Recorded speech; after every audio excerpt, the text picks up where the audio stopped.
Also, we got to talk about shares of Salesforce, CRM. We're seeing those move higher by about 2.5% this morning. Ticker symbol CRM there. This is following the release of its new long-range profitability goal, releasing new targets for the 2026 fiscal year.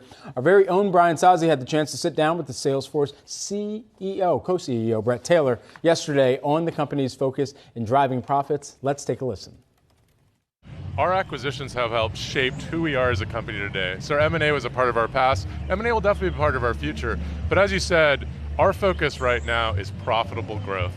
We know that as we scale, we guided to $31 billion in revenue, 20.4% in operating margins. We want to expand our operating margins, expand our cash flow over time through discipline, and understand that there's leverage in our business. And I don't think the two are at odds with one another, but we're very committed to profitable growth. We're really committed to bottom line performance as well. I'm also really proud of how important acquisitions have been to our company, and we want to do so in a shareholder-friendly way and a disciplined way. And so some of the efforts around this are certainly going to mean that marketing and some of their budgets to really acquire these new customers, that is really going to be in focus as well.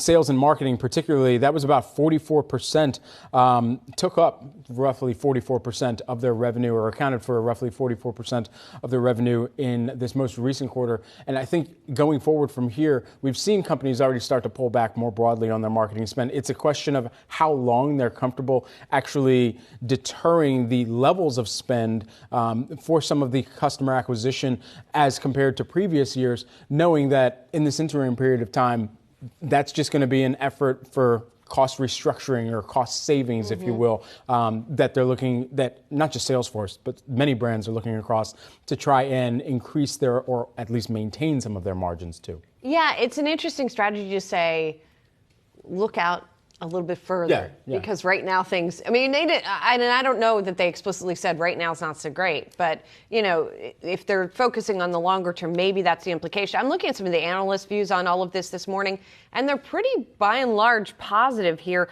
There was one commentary from RBC Capital Markets that they are encouraged by the margin target, but they note that the expansion path will not be linear and could indeed be back-end weighted, which again seems to emphasize what you're talking about, that in the midterm, in the medium term, with clients pulling back on spend, that to reach that margin target, maybe it's going to take, maybe a lot of that growth is going to come closer to when they were trying to achieve it. Right, and does this mean that they kind of are strategically looking at the acquisitions that they make and really just combing through with a fine-tooth comb at this point, because that also would mean that they have to make some type of package, put some type of package together, whether that be in a combination of cash and stock if they were to go after a viable player. Of course, there was a ton of scrutiny, and Adobe acquiring Figma is in the rest of the ERP landscape or the corporate cloud application landscape. Is there going to be that high level of scrutiny from investors on any deal making that gets done in this period of time, if you're saying that you're going to pull back in these other parts of the business too, in the cash that's going out the door? Yeah, good questions all.